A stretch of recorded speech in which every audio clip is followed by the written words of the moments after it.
Hi guys, and happy New Year's. Welcome to my channel, Plant-Based Sweetheart. My name is Mary, and today I have a delicious eggplant stew recipe to share with you guys. I've made this recipe last year over the summer over and over to make sure I perfected it, and I did. It is so yummy. I'm so excited to share it with you guys. And before I get into the recipe, I just want to say this is not a oil-free recipe. It does have some oil, but it could definitely be made oil-free. But otherwise, you can make it the way I do with the oil. You can maybe use a little less. Either way, it's going to be chef's kiss delicious. Without further ado, let's get into this recipe.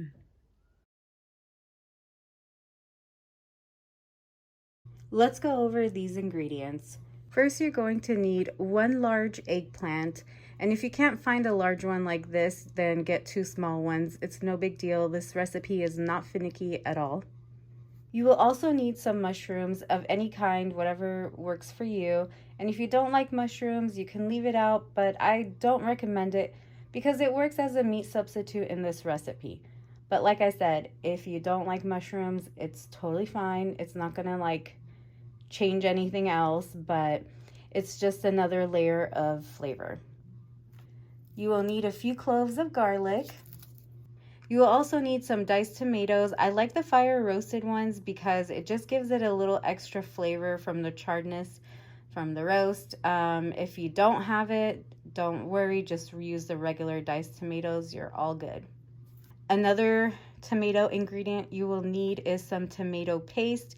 And if you don't have any on hand, you could still make it. It's still gonna be fine. But I like to add a little bit of tomato paste because it just gives it a little more body, just adds a little extra flavor. You will also need some salt, but if you are salt-free, then leave it out. And you will need some allspice, makes everything nice. Well, anything that you're trying to get meaty flavored anyways. Yeah. And now I have the optional ingredients. It's so weird to have olive oil in my ingredients. But like I said, as I'm gonna try to stay oil-free as much as I can, there's just some recipes, they need a little bit of oil, and this is one of them. So if you wanna keep it oil-free, you definitely can. Don't feel like, okay, I can't make this recipe, so I'm not gonna watch. No, watch, because you can make it oil-free. And I'll let you know how as we go along. And the next thing is my good old Aleppo pepper. If you don't have this on hand, don't fret, you can leave it out, it's all good.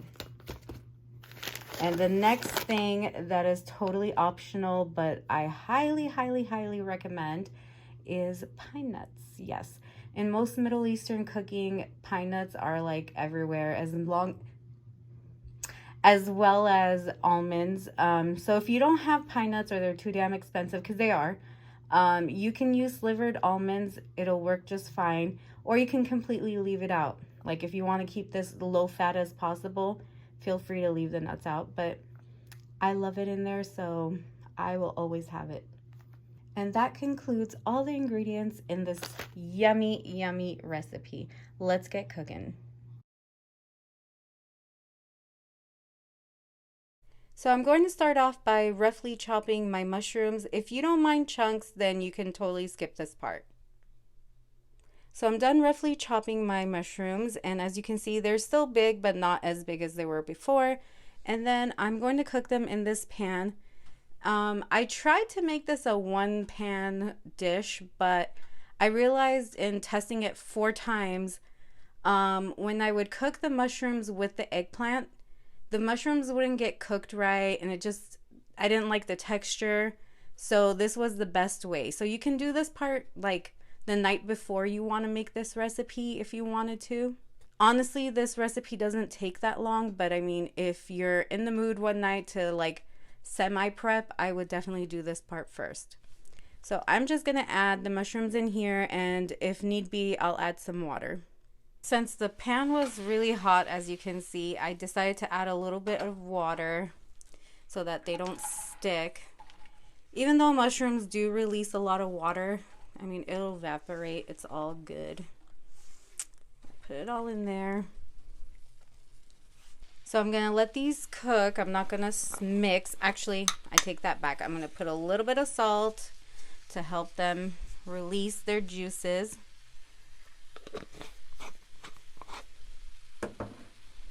And give it a mix. And then for real this time, I'm going to let them cook. And once they're halfway done, I'm going to add some allspice, but not yet. As you can see, the mushrooms have cooked down really nicely and their juices are released. So next I'm going to add good old allspice and cook it for a few more minutes. Also, it's always good to have a little bit of water on hand if things dry out. It's pretty much done at this point, so you can set this aside and start working on the next part of this recipe, which I will show you what will happen. All right, before we start this next step, I want to say that this part of the recipe is also optional. I like to peel off the skin. Yeah, to show you my peeler. It's not necessary. If you don't mind the skin, you can totally leave it on, because in the original recipe, this is one of my mom's recipes that I have veganized, and you know, in this recipe, like I said, I will be using oil, but in the original recipe, the eggplant is pan fried, like in a lot of oil. So the skin gets cooked correctly. But the way I'm making it in this recipe, I've made this recipe like 4 times. So I tried it every way possible. And this is the best way that works for me. I noticed because I'm using a lot less oil, the skin doesn't get as cooked, and I don't like the texture of it. So for me, the best option is to peel the skin off. But if you don't mind it, you can go ahead and leave it on. That's one less thing to do. So for now, I'm going to peel it and then chop it into little cubes, and that's pretty much it.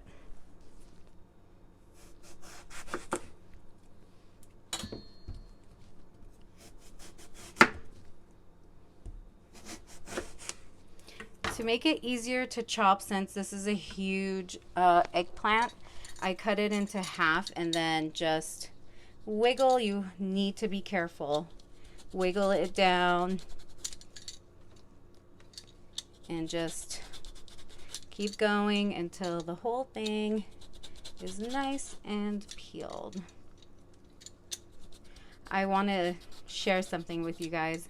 I'm enjoying that my hubby is out doing his own thing today, that I'm able to actually record and talk to you guys because normally I have to do a voiceover, and as much as I love having my hubby around, I'm not gonna lie, it's nice not to have to take that extra step, that I could just tell you guys what I'm doing and hopefully connect with you guys. Comment if you're married, you know my struggle, like you enjoy your husband's company, or your partner, but when they're gone, sometimes it's really nice. You get to do what you want to do, and for me, it's making videos for you guys because that makes me happy.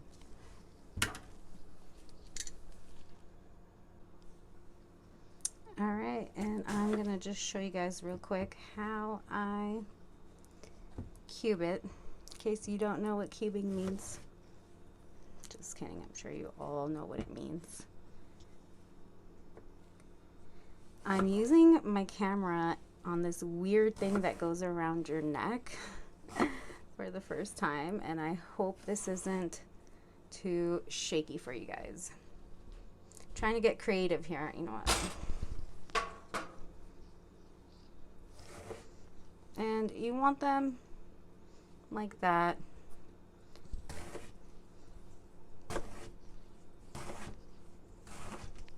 Like I said, this recipe is not finicky.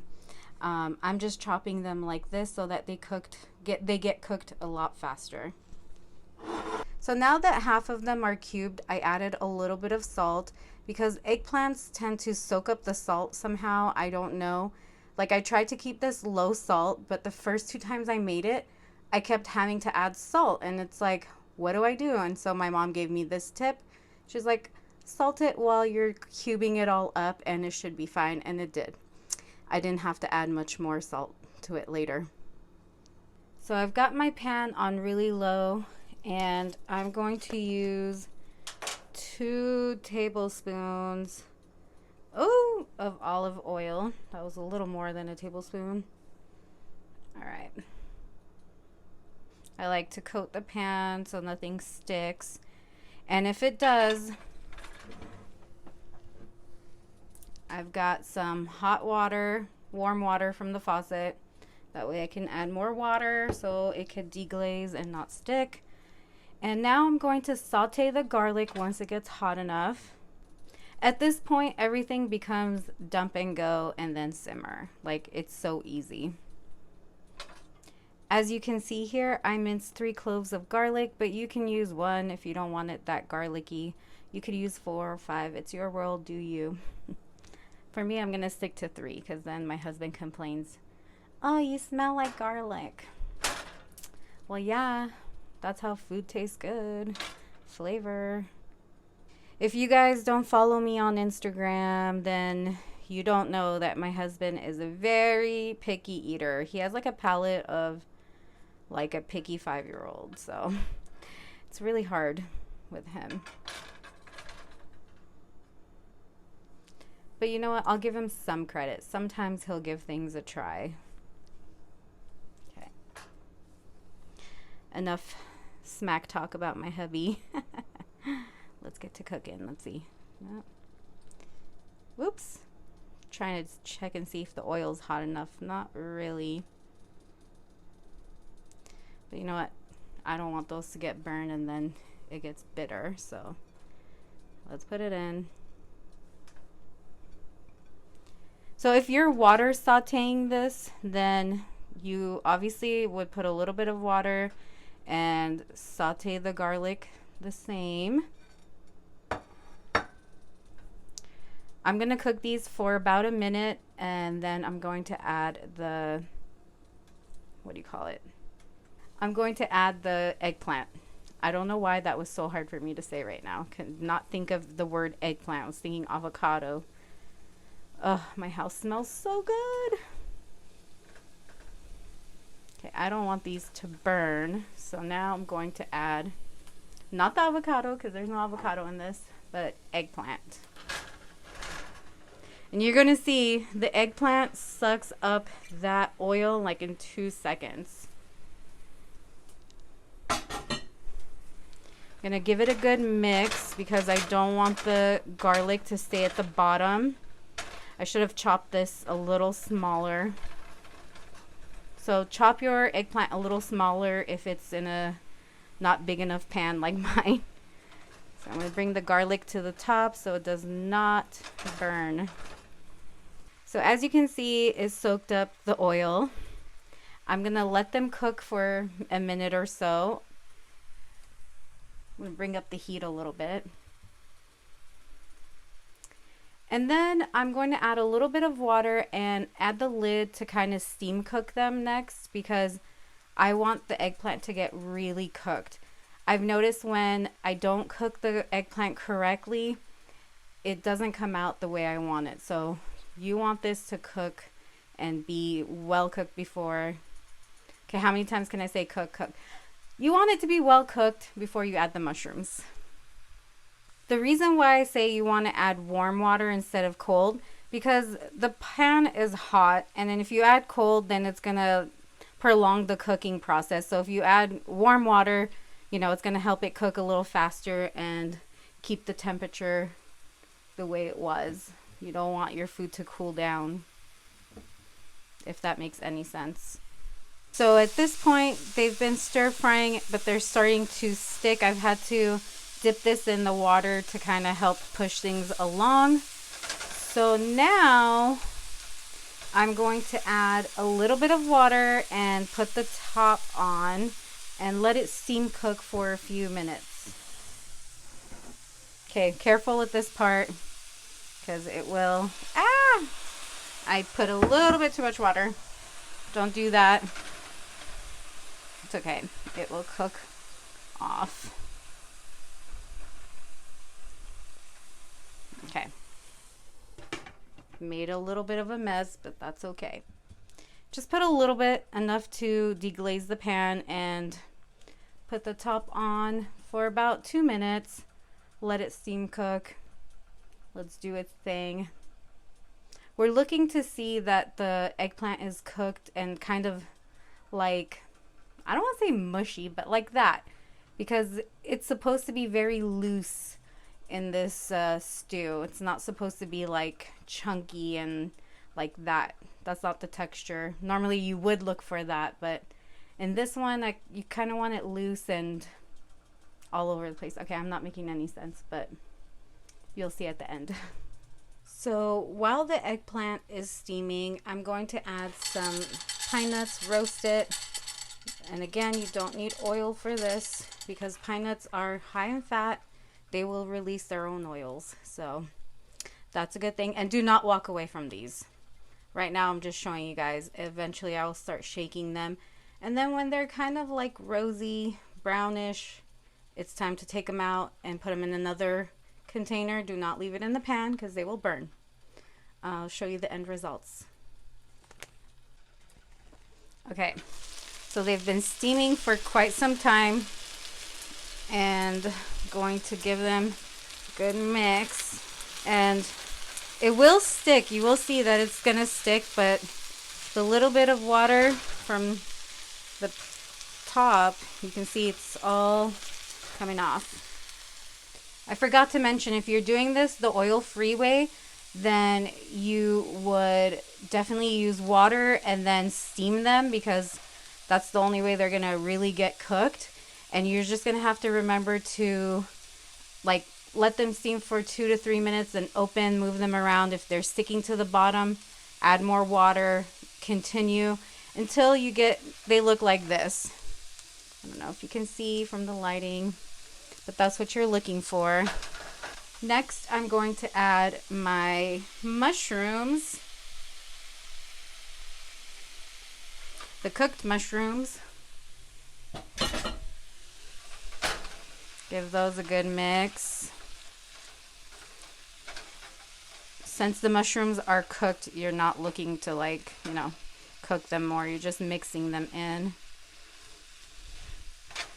Let the flavors marry. Next, I'm going to eyeball some Aleppo pepper. How Middle Easterns cook. Everything is eyeballed. So you guys have no idea how hard it is for me to convert some dishes because my mom eyeballs everything. So here I have my tomato paste. I like to freeze it because that small can, I don't always need to use it, so I'm not about to throw it all away. I freeze it and leave it for the next recipe. So that's why it's not coming out of the can. If you're like, what is she using? It's different. No, it's leftover from last time. I'm going to put that in there. I'm going to add my fire roasted tomatoes. I'm going to use a little bit of the water to get the excess tomato.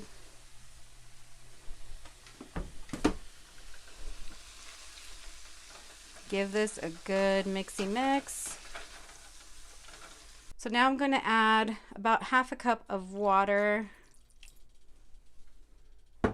and cover it on a low, like bring the heat down low. And you just want it to come to a little simmer for like 10 to 15 minutes. And then that's it. It's done.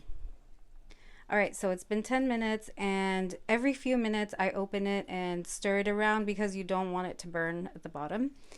And let me show you. This is definitely one of those dishes that the longer it sits, the better it tastes. So definitely tastes way better on the second and even third day. I also wanted to show you my pine nuts. As you can see, they have a little bit of color, but not burnt. Do not walk away from them, just a reminder. I'm gonna sprinkle some on the top, and that is it. Done. Dinner is ready.